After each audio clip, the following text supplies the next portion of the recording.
It's a boy.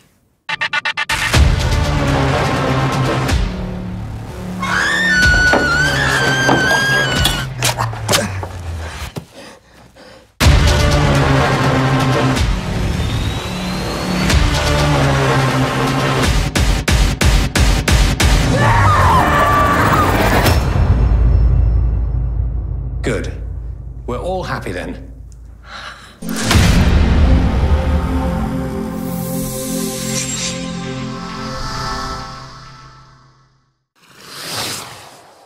Bonjour à tous et bienvenue dans cette toute nouvelle vidéo, premier film de cette année qui mérite enfin sa vidéo. En effet, la bande-annonce m'avait intrigué et visuellement le film avait l'air d'avoir une aura intéressante. Sorti le 11 mars 2020, Vivarium raconte l'histoire d'un jeune couple à la recherche de leur première maison et qui effectue une visite en compagnie d'un mystérieux agent immobilier et se retrouve pris au piège dans un étrange lotissement. Réalisé par Lorcan Finnegan, Vivarium est la résultante de ses deux premiers courts-métrages Foxes et Defecate. Comme il s'agit d'un premier film pour son réalisateur et porté par deux acteurs connus, avec Imogen Poots et Jesse Eisenberg, rien que ça, je ne m'attendais pas réellement à ce que j'allais voir. Je ne m'attendais plus à un film concept, ce qu'il est, mais je ne m'attendais pas à voir un film d'angoisse, d'horreur. Vraiment, le film m'a littéralement mis la pression, oppressé et angoissé. Le réalisateur m'a carrément sorti de ma zone de confort lors de cette séance. On va revenir sur les différents symboles et l'analyse qui va avec, mais en regardant uniquement la surface des choses, le film est plus proche de l'angoisse que du fantastique.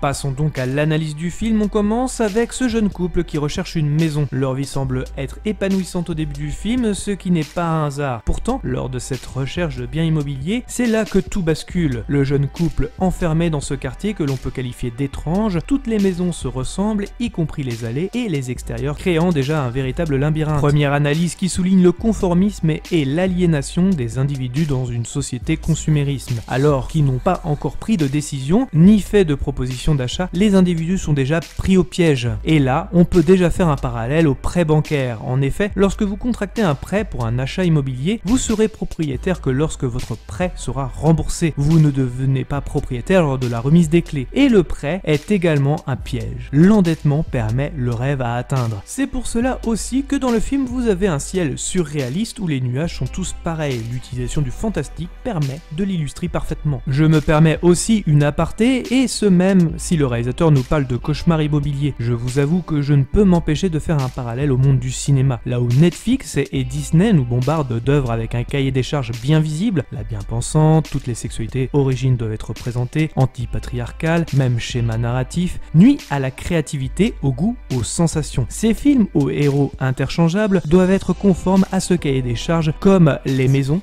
quartiers et rues que l'on voit dans le film. Ce conformisme amène donc à l'absence de goût, on devient comme des robots, mangeant toujours la même nourriture conditionnée, comme celle que reçoivent les héros dans un carton. Et le carton, parlons-en, on ne peut pas faire l'impasse non plus sur ce qu'il représente. Le long métrage fait une critique directe aux entreprises de livraison type Amazon. De plus en plus, le consommateur achète sur internet, ce qui participe à l'enfermement des individus. C'est pour cela que le réalisateur ne choisit pas de nous montrer d'une manière inquiétante les personnes qui livrent le carton à nos personnages. Il est vrai qu'on voit rarement la tête de nos livreurs qui ont une cadence presque impossible à suivre. Pourtant, pas de monstres, pas de maison hantée, alors pourquoi autant d'angoisse, vu que tout est banal, sans saveur dans ce monde pour nos personnages qui ne peuvent s'échapper. C'est bien ça qui se transforme en cauchemar, mais la suite du film va l'être encore plus. Mais dans une société consumérisme et qui nous met la pression pour un achat immobilier, quelle est la suite logique des événements? Eh bien oui, un enfant. Forcément, l'étape suivante pour un couple est là où chacun vous dira encore une fois à ajouter une pression sociale, l'arrivée d'un enfant dans la vie,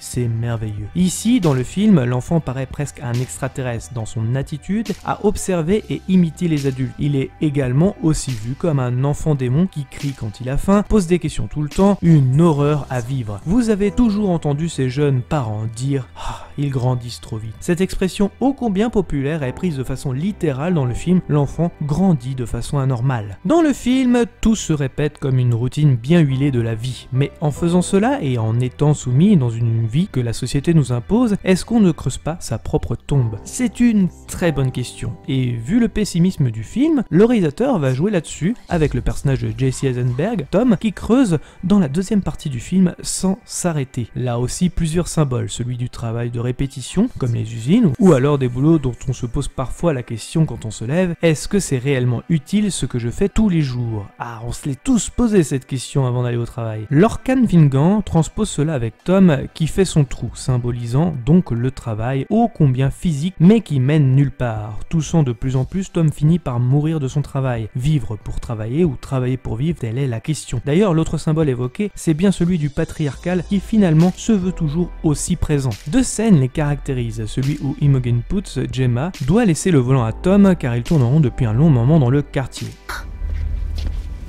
Je peux savoir ce que ça va changer? Allez, descends, je conduis. Tu veux conduire? Ouais. Tu veux que je te laisse ma place? Ouais. T'as 6 ans ou quoi? Ouais, j'ai 6 ans, s'il te plaît, fais-moi de la place. Et les autres scènes sont quand Tom allant creuser ce trou, comme un mari allant au travail laissant sa femme et l'enfant à la maison. Vision qui va faire enrager les féministes, mais quoi de plus dénonciateur que de l'illustrer comme cela? Car le montrer à l'écran ne veut pas dire cautionner, et c'est ce que devraient apprendre Disney et Netflix sur leur programme. C'est aussi un message du long métrage, la soumission. Autre que le patriarcal, cette prison ô combien mignonne mais surtout angoissante nous soumet à ce diktat de cette société consumériste. La soumission d'une mère également de protéger l'enfant du film alors que nous avons tous envie de le tuer. L'aliénation également de la télé avec cet enfant qui est littéralement hypnotisé par le programme. La question de la mort forcément, puisque le réalisateur évoque que cet enfermement, ce conformisme, cette vie si artificielle ne conduit que vers le décès des personnages. Cette vie similaire à celui d'un jeu vidéo, les Sims, montre que nos personnages ne vivront jamais. Le seul moment du film où la vie semble être revenue, c'est lors de la danse près de leur voiture, mais qui sera vite interrompue par l'enfant qui les ramène vite à la réalité ou à l'artificiel, à vous de voir. Et la mort n'est qu'une consommation de plus, montrée de la meilleure façon qui soit, finir dans un emballage comme la nourriture conditionnée dans le film. Nous sommes devenus les produits que nous consommons. À force de posséder ces choses, nous devenons ces choses. Le film va plus loin en nous montrant qu'il s'agit d'une dimension parallèle. En même temps, il y avait très peu de solutions comme explication et on repère aussi que d'autres en sont victimes. On peut voir ça comme un défaut ou un coup de génie de ne pas vouloir finalement dévoiler les questions que l'on se pose en début de film. D'où vient ce quartier? Pour quelle raison? Qui est ce gosse? Existe-t-il une sortie? Toutes ces questions se retrouveront sans réponse. Cela peut en frustrer plus d'un. Si vous êtes adepte des explications à la Nolan, vous n'en aurez aucune. Pour ma part, je vois ça plus comme une facilité. Si nous avions eu une explication, cela aurait détruit la mise en scène et le symbolisme du long métrage. Je pense que quelle que soit l'explication, s'il y en avait une, la déception aurait été grande. C'est un défaut comme ça peut être un point fort. Et le côté quatrième dimension laisse tout de même un semblant d'explication tout en restant facile. J'en reviens à l'enfant qui, devenant adulte, remplace l'agent immobilier au début. Les parents sont là pour élever des humains presque robots qui ont accueilli cette société à bras ouverts. Ils acceptent volontiers d'y vivre et d'être interchangeables à leur mort. Il s'agit d'une critique des nouvelles générations, certes peu flatteuses, qui sont totalement aliénées et seront de bons petits soldats. Génération qui a grandi étant hypnotisée avec ses écrans noirs, et la comparaison avec Black Mirror est toute trouvée. Pour résumer, Vivarium est un film fantastique angoissant qui révèle à travers son symbolisme et la mise en scène l'enfermement de cette prison sociale consumérisme. Si vous n'êtes pas adepte de ce genre, je peux facilement comprendre, on peut même en débattre dans les commentaires si vous souhaitez. Il faut le dire, je suis resté sur ma faim, ayant même trouvé le final assez vite expédié et en étant assez facile dans son dénouement. Pourtant, je trouve l'esthétisme surréaliste tellement brillant, mis en scène surtout pour un premier film qu'il est ultra intéressant à analyser. Autre défaut également qui peut l'être chez le spectateur, c'est l'ennui au milieu du film. Si pour moi il est totalement justifié car il démontre la routine et la répétition, cela peut être redondant. Les acteurs sont très bons, les visuels sont réussis dans ce décor artificiel et les messages sont certes extrêmes mais non dénués de sens avec de véritables critiques constructives à la clé. Je vous conseille ce film pour faire votre propre avis et de me dire ce que vous en pensez dans la case commentaire. Merci à tous d'avoir regardé cette vidéo, je précise encore qu'il ne s'agit que d'un avis et non d'une pensée unique. Pensez à liker, commenter, mettre un pouce bleu et d'activer la cloche pour ne rien rater. Nous sommes disponibles également sur les réseaux sociaux Facebook, Twitter, Instagram. Dans tous les cas, rendez-vous dans les salles obscures pour de nouvelles aventures.